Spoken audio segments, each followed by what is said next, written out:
Yo, what up YouTube? Doing some prep on the 370 before vibes.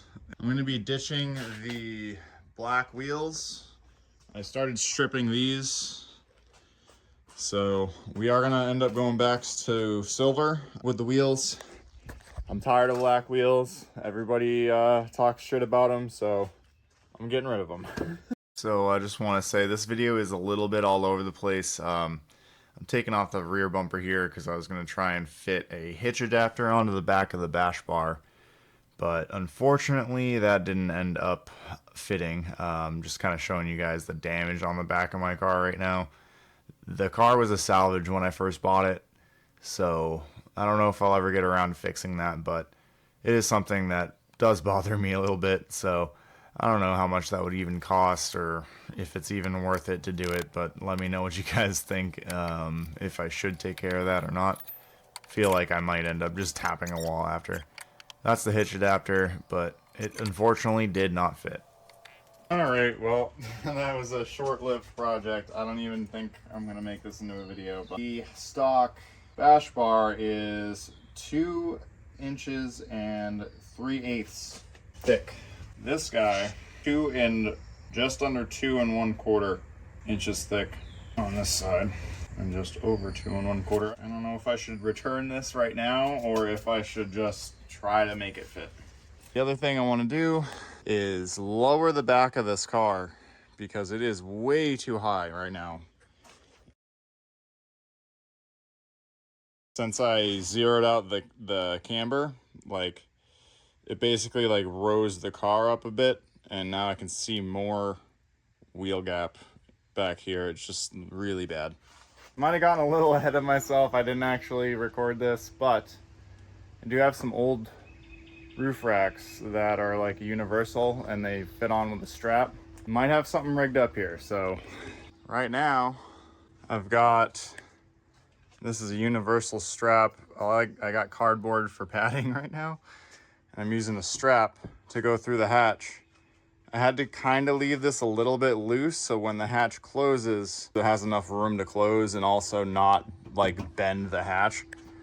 I do have the tires all strapped together.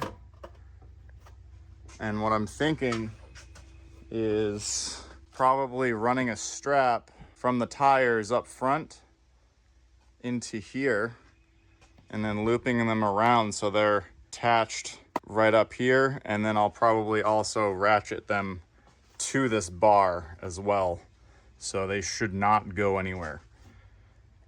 I'm thinking that should work. Somebody I know, Dylan, does this with his car, except he has like a big ass wing out back to strap them to, and he also rests them on the glass, so I don't think that's going to be an issue. These tires are like 25 pounds a piece, so yeah, there is 100 pounds on the glass, probably a little bit more with the strap, but I think we should be fine. I don't think we should ever put wheels up here. I think that might be too much weight, so may or may not add a second bar here, but I don't know if I'll be able to get the hatch to close with a second bar on here, so we'll be fiddling around with this. So I got a couple normal straps here, like not ratcheting straps, but I have these guys. One holding the tires to the rack, one up top holding the tires together. Then I have one holding the tires to the car from the front. So it's not going anywhere. I'm shaking that pretty good. All right, so a little bit of an update on this roof rack situation.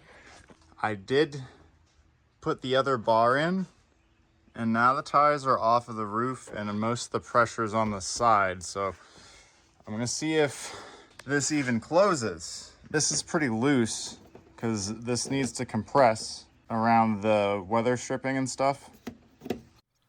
So right now, just lowering down this hatch, I did kind of come across a problem after I lowered it down, but we did find a solution. Oh yeah, let's see actually if that strap is in the way of our head. That would suck on a 10-hour street drive. I haven't done that yet. Yeah. Yeah, that's gonna suck.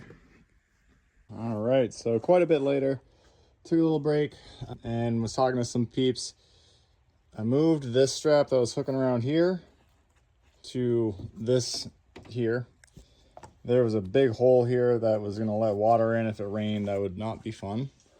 Also added some padding under the cardboard, so nice and soft.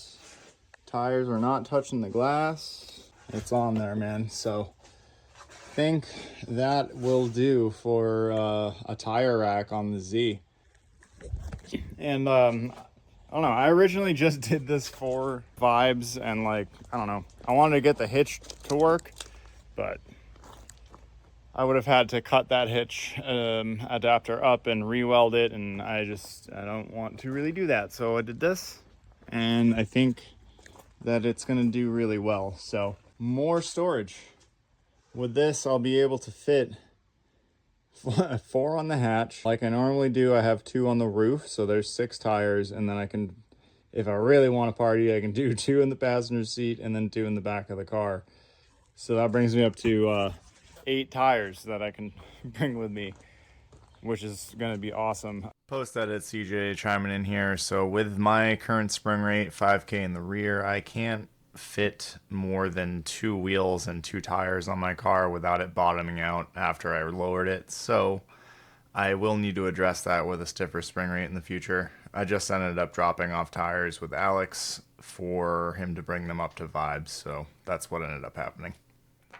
I'm only gonna need 8 tires, 8 burners. I'm gonna save 2 tires to just drive on. Actually, 4 tires I'm going to drive on.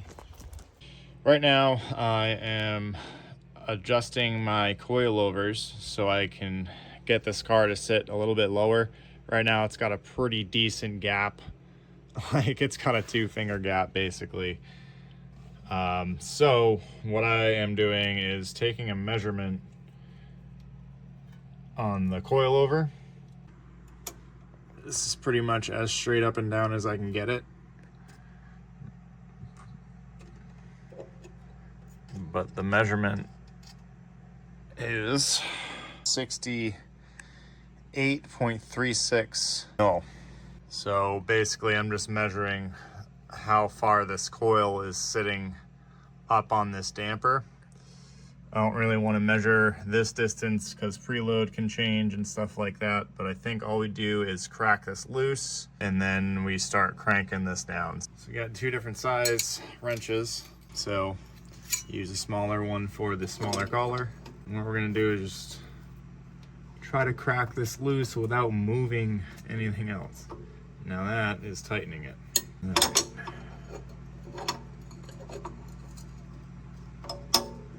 There we go. Oh, yeah, we're moving other stuff. I don't like that. I'm gonna try using some ATF to work through these threads here at this collar. It's not wanting to bust loose. Just take a little bit and try to get some on the threads we're gonna be working on. I don't want ATF getting anywhere else. I don't want to confuse it for a leak or something. There we go. Got it. Okay, you can kind of see the crud working up from the threads at the top. Oh yeah, that's gross. Hold on. Okay, little ATF did the trick. And again, let's try to get this measurement. This should be a shorter measurement. I think it was 68.4 something. All right, so right now we're at 51.94, basically 52. Just double check. Yeah, basically 52 millimeter. All right, so I did a little bit of adjustments. I raised this back up so that the measurement was 53.3, giving us exactly 15 millimeters of adjustment. So we did 15 mil on this side. We're gonna do the same thing on the other side.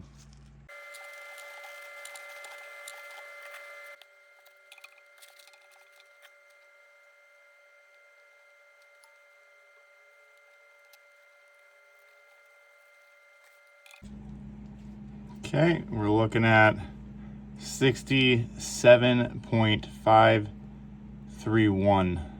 All right, so looking to do 15 mil off of this, so we need to get this down to 52.52 millimeters.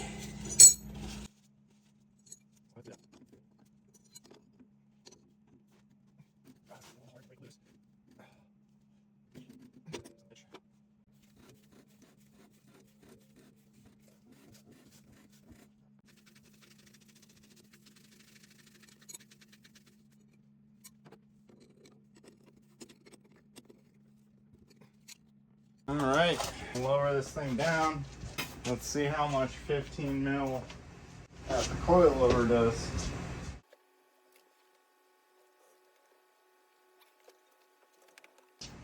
Decent amount of camber now, but that is sitting a lot better. Can't really see much now because of the black wheels, but can't see, at least right now, can't see the top of the tire. I wish 370s didn't have such big wheel arches. You can see the amount of camber that it put into the car. Hold on. And then if you look, it's towed in pretty good too. That's got to be a lot of tow in.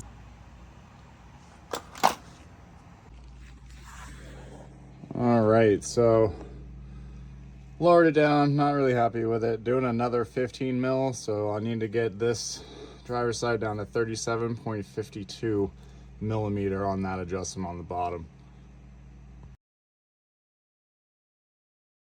Prepping these wheels, we're gonna clean them up. Already done 4 wheels, so these are, I'm on to my last 4 wheels that I need to do.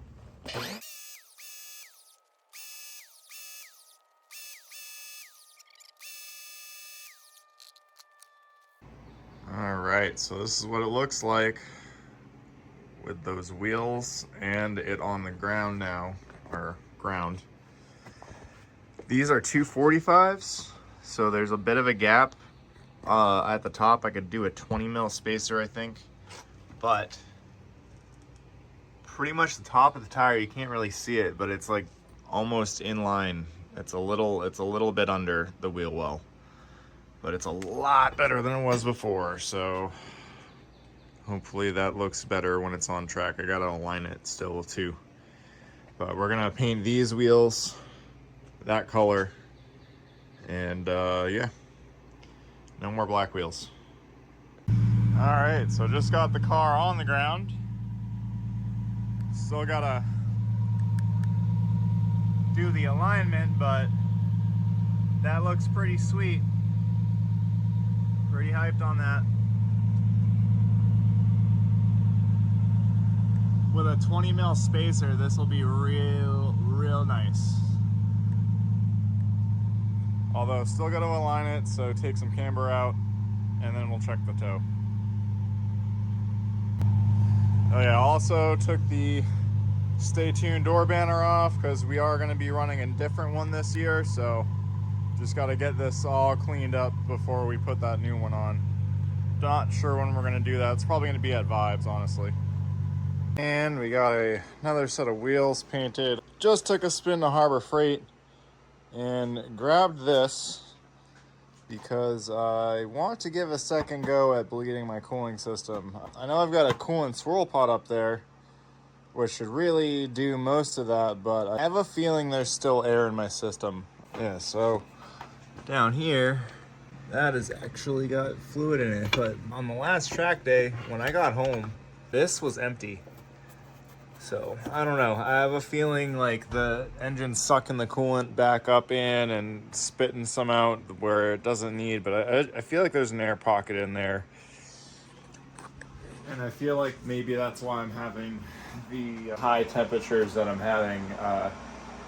I'm not really getting like the coolant super hot, like not up anywhere over 240 or like 250, but I'm seeing 235 still coming off track, and I just want to see if I can get this to run cooler. The coolant thermostat on the last drift day, I got one that goes to opens at 170 instead of 180. That kind of added one more run until the car, you know, would heat soak, so it really only helped when the car was warming up, but didn't really help end of run temps. So gonna give a second shot at bleeding. If any air comes out, I'll let you know.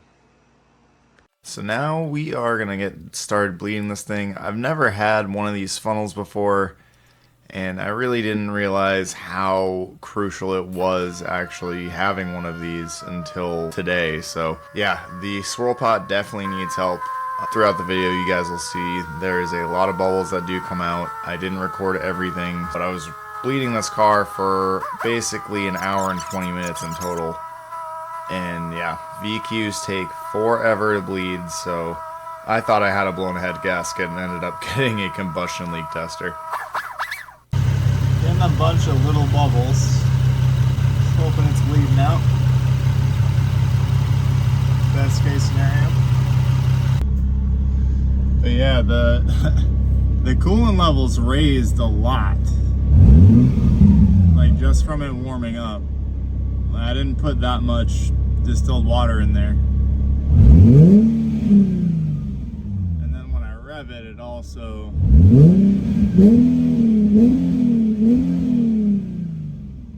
raises the level like that. So I don't know.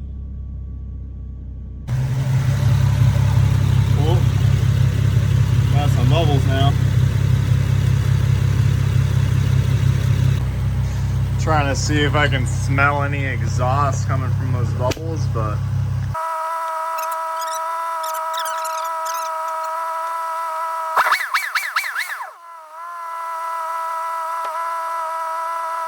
alright, so I just jacked up the rear of the car because that coolant swirl pot is at the back of the motor, so I want to try and get as much air out as I humanly possibly can.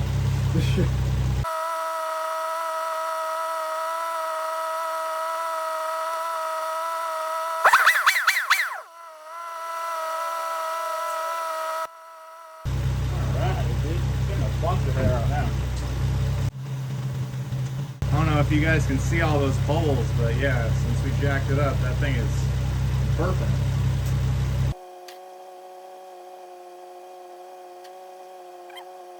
It's definitely bleeding, so just gonna basically let these fans cycle a couple more times, and then I'm gonna shut the car off, leave that on there, cap it off so that it draws back in the coolant when it cools down. So, because I didn't put in that much coolant, it's still burping, so I'm gonna keep going for as long as I can and keep bleeding it.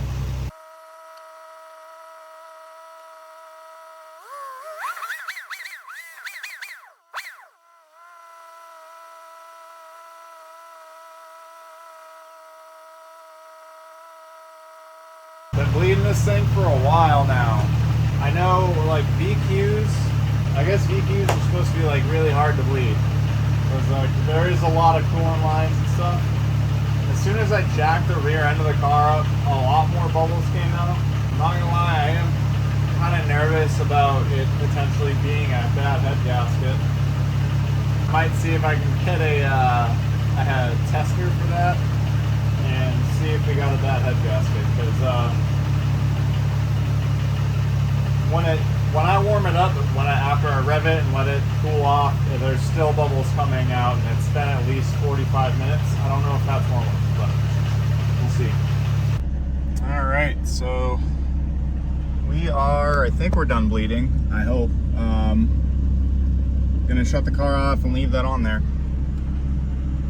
All right, so I'm on the road. I'm gonna be getting a combustion leak tester. Not really looking forward to testing that, but I want to make sure if I have a blown head gasket or not, because if I do, I'm probably not sliding at Vibes or driving out to Vibes, so that would suck.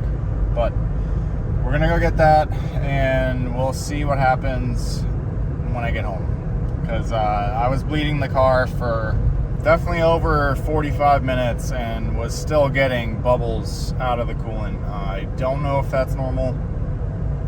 We're gonna see if we have a blown head gasket or not, so that's gonna suck if we do.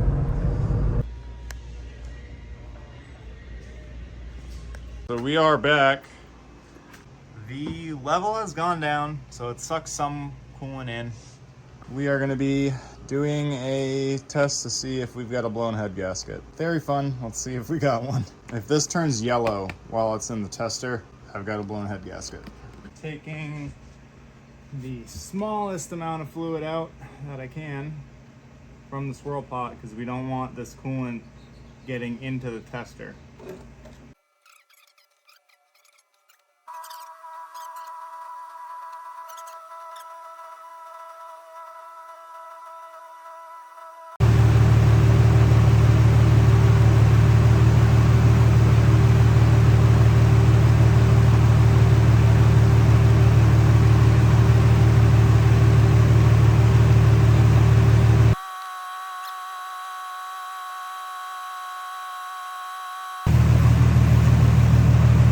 Yep, we're good. No blown head gasket. All right, dude. So, thank God we don't have a blown head gasket. It's just a VQ taking a long time to bleed. I'm a noob. I'm still learning stuff. So, but yeah, that's good. Car's dialed and definitely got some air out of the system. So I'm gonna keep this running again and re-bleed it one more time, and should run a little bit cooler.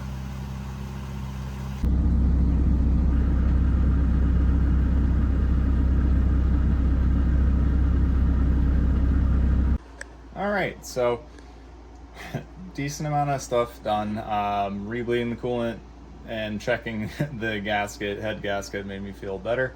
Hopefully it runs cooler now. I guess that swirl pot, you need to still use a funnel like that.